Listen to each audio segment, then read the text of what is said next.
California's monopoly territory is home to 17 million people. Families already struggle to pay their bills. AGD was convicted of 91 felonies. Really? I mean, what's next? Greybeard Talks Solar. He is SolarWise. Welcome to the channel. This is Greybeard Talks Solar. I'm so happy that you're here, and today is going to be a doozy of a show. We're going to be attempting to answer the biggest, most significantly raised question that we get as solar broker, and that is, hey, Greybeard, how much is solar going to cost me? You know, I got a 3-bedroom, 2-bath, 1,800 square foot house. I get to the bottom line. What's it going to cost me? You know? And so I think from a consumer perspective, solar seems a lot easier and simpler to understand. I think a lot of people out there in the layperson's world think that solar is kind of a one-size-fits-all solution, where we should have, because a lot of people get very frustrated when we say that's a very difficult question to answer. A lot of people get frustrated. They think you're being cagey. They think you're being evasive. They think you're being, not forthcoming with appropriate information. So in today's video, I'm going to attempt to share with you some of the variables that change the cost and attempt to answer this question as best as I know how, given that we really don't know anything about this potential property that you may or may not have that you're exploring solar with. So first things first, all right? So directly impacting the size of a solar system is going to be, really more importantly, how much energy the house consumes. It's not really based on square footage of the house. The size of your house, 3-bedroom, 2-bath house, 1,800 square foot in my previous example, that's not really as material as you might think, because I've seen really small houses. I've seen houses under 1,000 square feet, mobile homes, for example, in rural parts of California. I've seen some of those houses have $600, $700, $800 a month utility bills. And then I've seen big monster 4,500 square foot houses in Sacramento have utility bills of under $200. And so the amount of solar that you need, the size of the system between those two examples I just gave is massively different. So what really the most important thing with solar is how much energy are you consuming in the house. It's not really the bedroom count. It's not really the square footage. It really has to do with how much energy you're using within the home. So let's take that first and foremost. The average home in California today consumes about 11,600 kilowatt hours of energy a year. That's the total amount of homes in California based on the most recent data, divided by the total amount of energy consumed in the state, and you get a number of about 11,600. So we don't know what that means in terms of the size of the house. We don't know what that means in terms of the age of the house. We just don't know anything other than number of houses, consumed energy, simple math, divide that out, and that's what we come up with, 11,600. So I think that my experience has been that's a pretty average number, I would say. Probably a median average. I think it's pretty accurate. I've seen a lot of houses consume a lot more energy than that. I've seen a lot of homeowners consume a lot less. And so the amount of energy that you consume is directly proportional to the size of the system that you would need. And then that is directly proportional to the cost, obviously. So, solar today is more plug and play, adding panels. It's kind of like a Lego set, building a house with Legos, right? You just add another brick. Well, with solar, once you get up on the roof, you're adding more panels, you're adding more inverters. It's pretty plug and play that way. It's very scalable. Stated a different way, I've had people ask me during presentations, hey, Sean, if I wanted to add another, 2 or 3, 4 panels to the system, what is it going to cost me? And you could, once you see a quote or proposal, divide the total cost by the number of panels and basically get a rough idea of adding more, what that would cost, because it's a bit more labor. You obviously have more equipment, panels, you'd have more inverters, etc. But the scaling of it up or down is very easy to do once you have an official proposal. But in answering that question about how much solar costs, one of the big questions, variables that we would need to understand is whether or not you're talking about a roof-mounted system, or a ground-mounted system, because there is a significant difference between the two. in terms of embedded cost to you as a homeowner. So let me take, for example, a roof-mounted system. Roof-mounted systems are going to be cheaper than ground-mounted systems. And the main reason that roof-mounted systems are going to be cheaper than ground-mounted systems is that there's three things that you do with a ground-mounted system that you never have to do on a roof, right? So when you install a ground-mounted system, you have to trench 2 feet down, about 6 inches wide. You got to go down 2 feet. The conduit can't be closer than 18 inches to the surface of the ground. Well, I don't have to do trenching on a roof, right? So the labor, the equipment cost, the time and energy that it takes to actually create the trench, you got conduit, you got excess or additional wire that you need to purchase. And so all of those things kind of for trenching make it more expensive as a mechanism of installation on your home than roof-mounted solar. Another thing that you got to deal with trenching is you usually have to have tubular galvanized steel racking. Like Iron Ridge has a great racking system, usually 2-inch tubular steel. You got to have it be steady and sturdy, and be able to withstand loads, potentially snow loads, wind loads, etc. So tubular steel is very critical in a ground mount application or installation. And on a roof mounted system, normally it's aluminum racking. If you pay attention right now to inflation, steel is more expensive than aluminum and has been more impacted by inflation than aluminum has been impacted. So that's another reason why ground-mounted systems are more expensive. And then another concern is ground-mounted systems need either steel augered in corner posts or the corners to be concrete in so that you got stability back to that shear of snow load and or wind shear. You got to make sure that the thing doesn't take off like a sail if you've got gusty wind areas, and that's all part of the building code requirement. So in summary, here's the three things that you got to do with a ground-mounted system that you never have to do with a roof system. You got to trenching, you got to have galvanized steel racking, and then you either have to have tubular, augered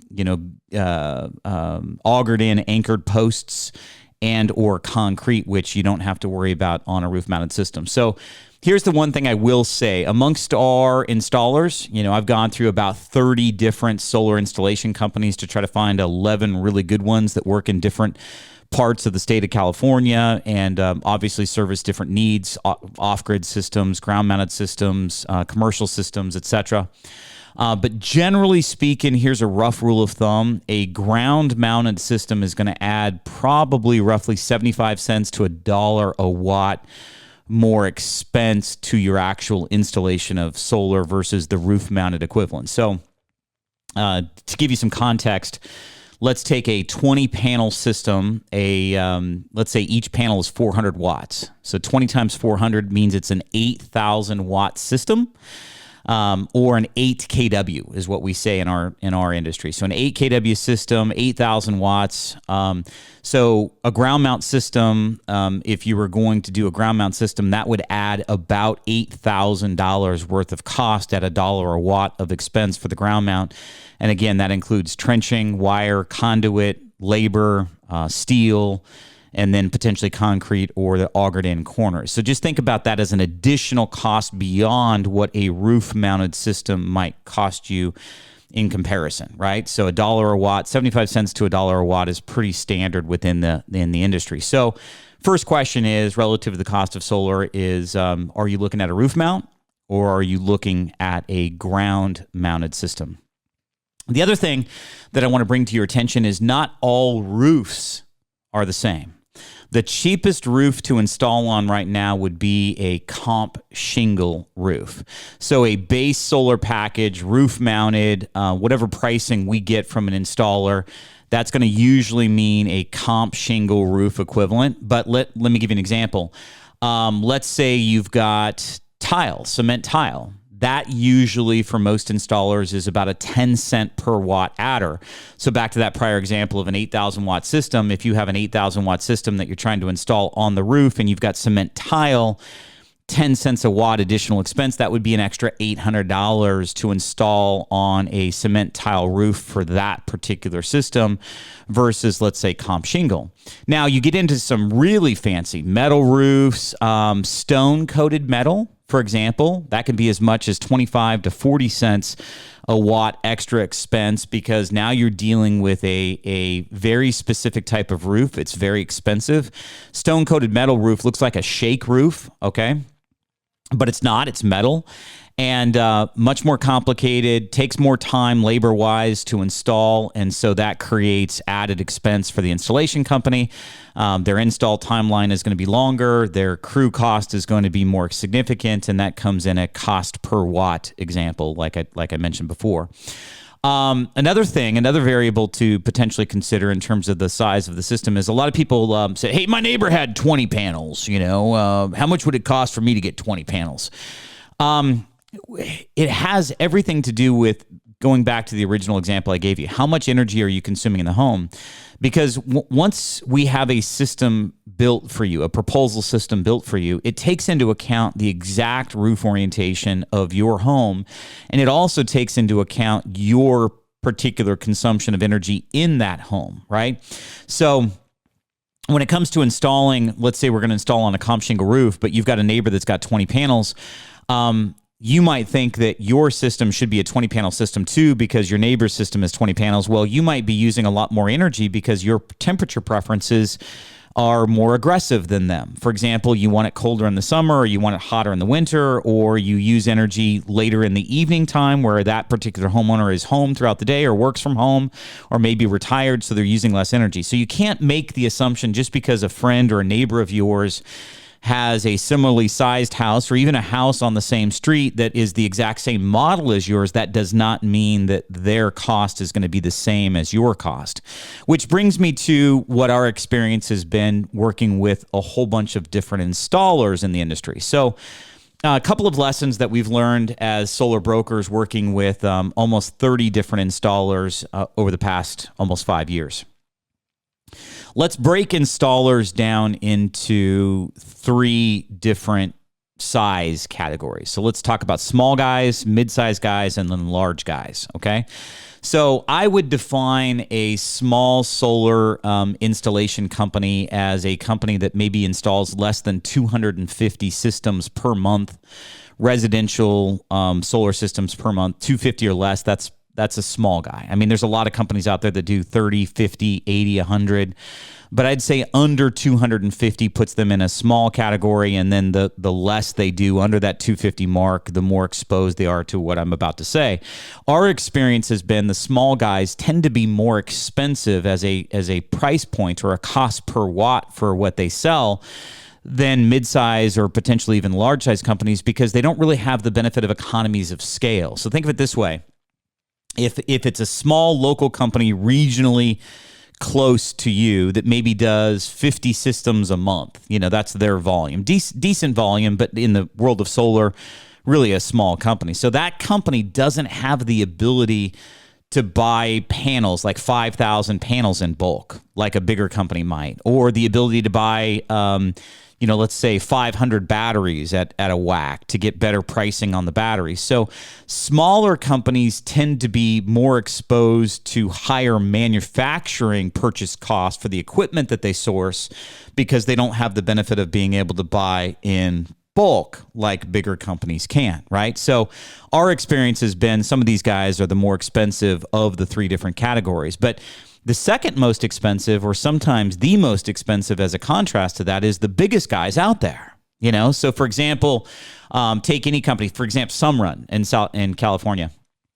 Very large company, thousands of employees, quite a few warehouses throughout California, 35 to 50 warehouses throughout California as an example.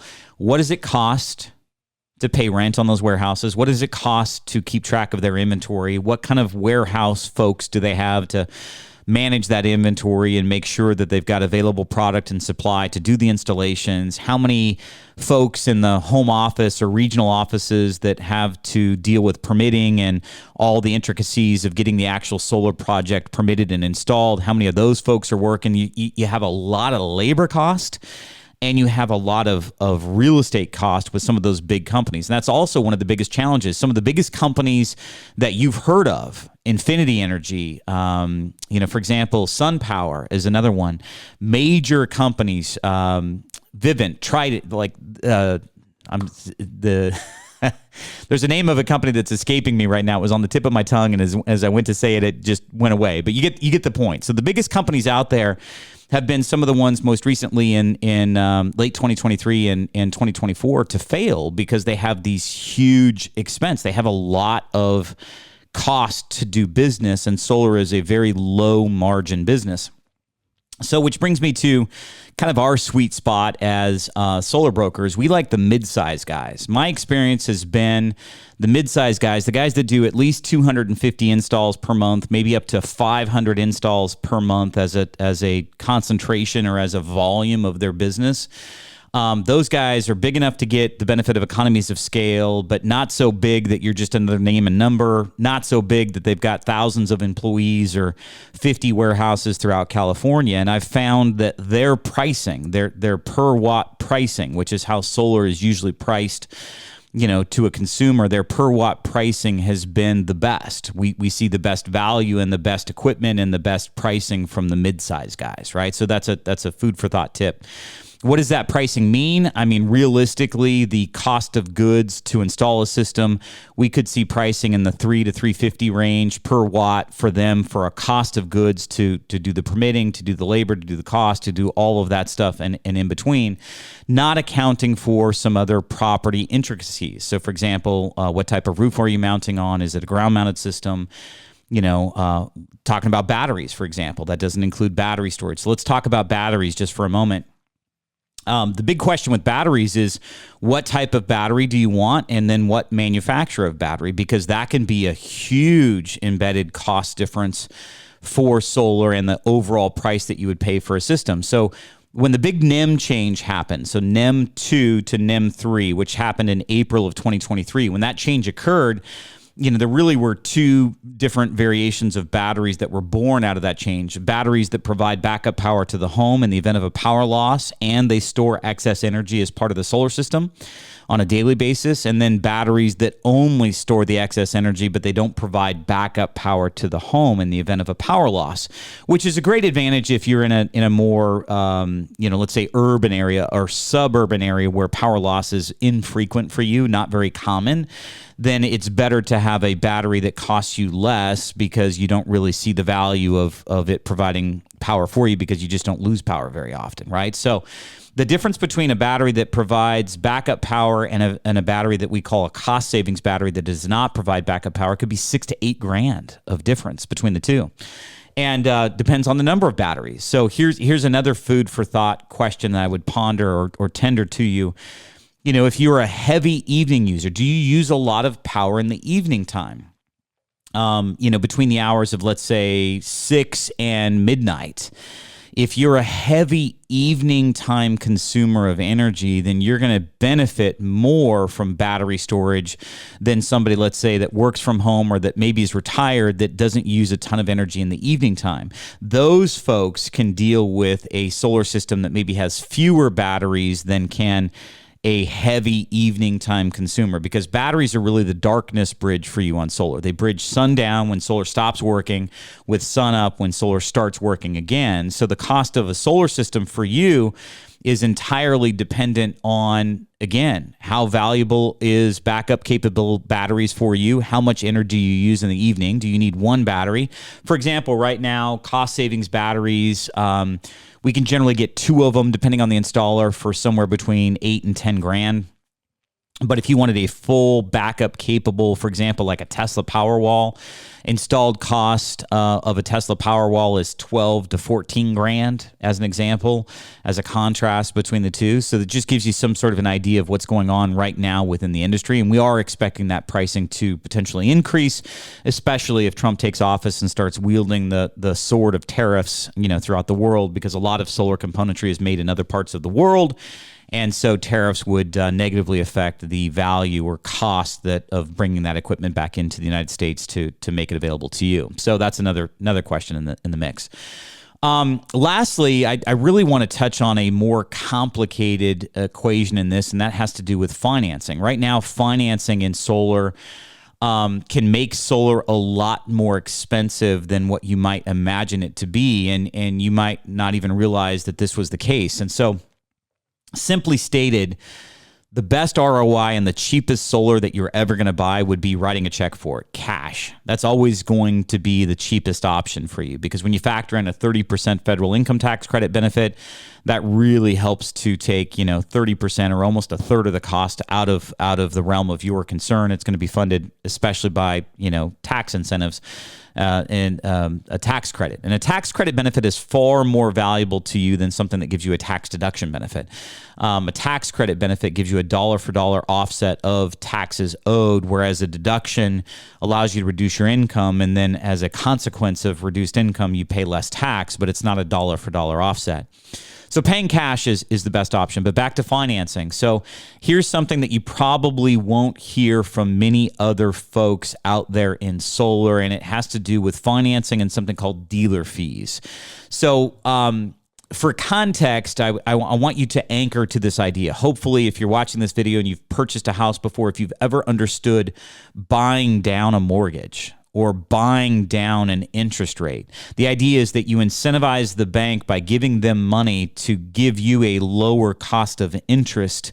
They get a chunk of cash. You're paying them to buy down the rate of interest on your loan. And so commonly in today's world, in 2024, we're seeing that done on new house construction. A lot of new homes are incentivizing homeowners that they have better rates than you can buy on the used market or resale market of homes. And then you're seeing it a lot in automobile loans right now as well. Major manufacturers buying down the rate with their finance partners to give you 299, 399, et cetera. In solar loans are usually funded by investors, and so investors pool their money together to be able to fund these solar projects for homeowners such as yourself. And right now, prevailing rates, because solar is a risky investment to anybody that lends against it. Not because you're a bad risk, not because your credit profile is heinous or not real great. It's because the moment that they lend against solar, the day that system goes live, they're underwater by at least 50%, because almost half of the cost of solar is stuff that they'll never recover if you defaulted, if you never paid them $1. Right? They're not going to get back labor. That's a major expense of solar installations. They're not going to get back permitting costs. They're not going to get back inspection fees. And then even if they had to take back the equipment, how much is your used solar equipment really worth in the resale market or used market? Could I entice you or convince you to buy somebody's 2-3-year-old defaulted system that they didn't pay on and the company had to take it back? Could I incentivize you to want to take that over? Probably not. So the moment that these investors lend toward a solar system, they're significantly underwater if you don't pay them. And so because of that risk, the rates that we're seeing right now are closer to, I would say, 10, 11, 12%. But the solar industry will disguise that significantly. They do something called a dealer fee. It's where they buy down the rate. So you can see rates quoted as low as 399, 499, 599, even though that's not really truly the rate. What they're doing is they're taking whatever the cost of the solar system is, adding a big chunk of money on top of that. You're going to finance that new embedded balance, and then that balance is put at interest at 399, 499, 599. So let me give you an example. Let's say you're looking at a solar system with battery storage and it costs you, $35,000, let's say. That's what it would cost if you wrote a check for it. But now you're considering financing, 100% financing. And a solar consultant shares with you that they can get you a quote for 499% interest. So this $35,000, if you wrote a check for it, $35,000 solar system, you can finance at 499. But what they don't share immediately is that in order for you to get that 499 rate, the finance company is going to add $15,000 worth of costs. So you're now going to finance, instead of 35, which is what you would have had as a cost if you wrote a check for it, you're going to now finance a $50,000 solar system at 499, or maybe it's even $55,000. I mean, I've seen it be 30, 40, even 50% of the cash cost of a system that they're going to add on top of that to buy down that rate. So in the solar industry, they call it a dealer fee, and it just makes the solar system that much more expensive. So, additionally, one last thought I had just popped into the head here is whether or not you need any type of upgrades at the home. So some of the cost of solar that could create an extra expense for you is, for example, If you have a Zensko or Sylvania solar panel, not solar panel, excuse me, a Zensko or Sylvania main electrical panel, your MPU, your main panel, main electrical panel for where your power comes into the house. Zensko and Sylvania, very easily to recognize. They usually have multicolored breakers on them. So they have black and they have red, and I believe they have blue breakers. But Zensko or Sylvania, both those companies went out of business with their panels because their panels let too much energy through the circuit before they popped, and it created house fires. And so a lot of people lost their houses. The companies were exposed to lawsuits. Both of them went under. And so, for example, I don't have any in my brokerage platform. I don't have any solar installers that will tie into a Zensko or Sylvania panel because of the fire risk. You know, let's say they tie into it, and then 3 years from now, even though you never had a fire, you might have had your house for 30 years or 40 years or whatever, never had any issues. But then all of a sudden, the time comes where that breaker lets a little too much power through, sparks a fire. Now, are you pointing the finger at the Zensko, or are you pointing it at the solar installer? You know, like the Zensko's gone. They no longer exist. The only place you could go to get compensation or money back would be the installer.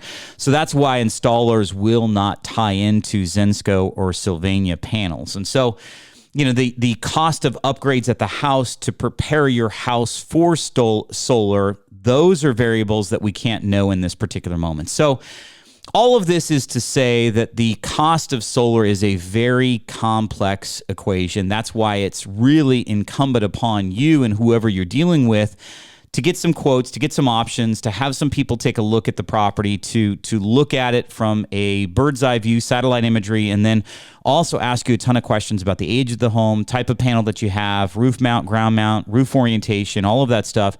Literally, if we have all of the information that we need, we can get you a very specific to you, custom quote for a solar system that is probably 95% accurate without even bothering to visit the property itself. And so if that has any appeal to you, if you'd like to explore this further, if you'd like to work with us as solar brokers, here's all you need to do. If you text YouTube to 84503, just YouTube to 84503, we'll know you caught this video. We'll know you're interested.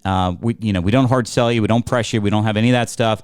We just want to help you to understand how solar works a little better, figure out if it's a benefit to you. We can go through some of these cost scenarios, cash versus financing versus alternative programs.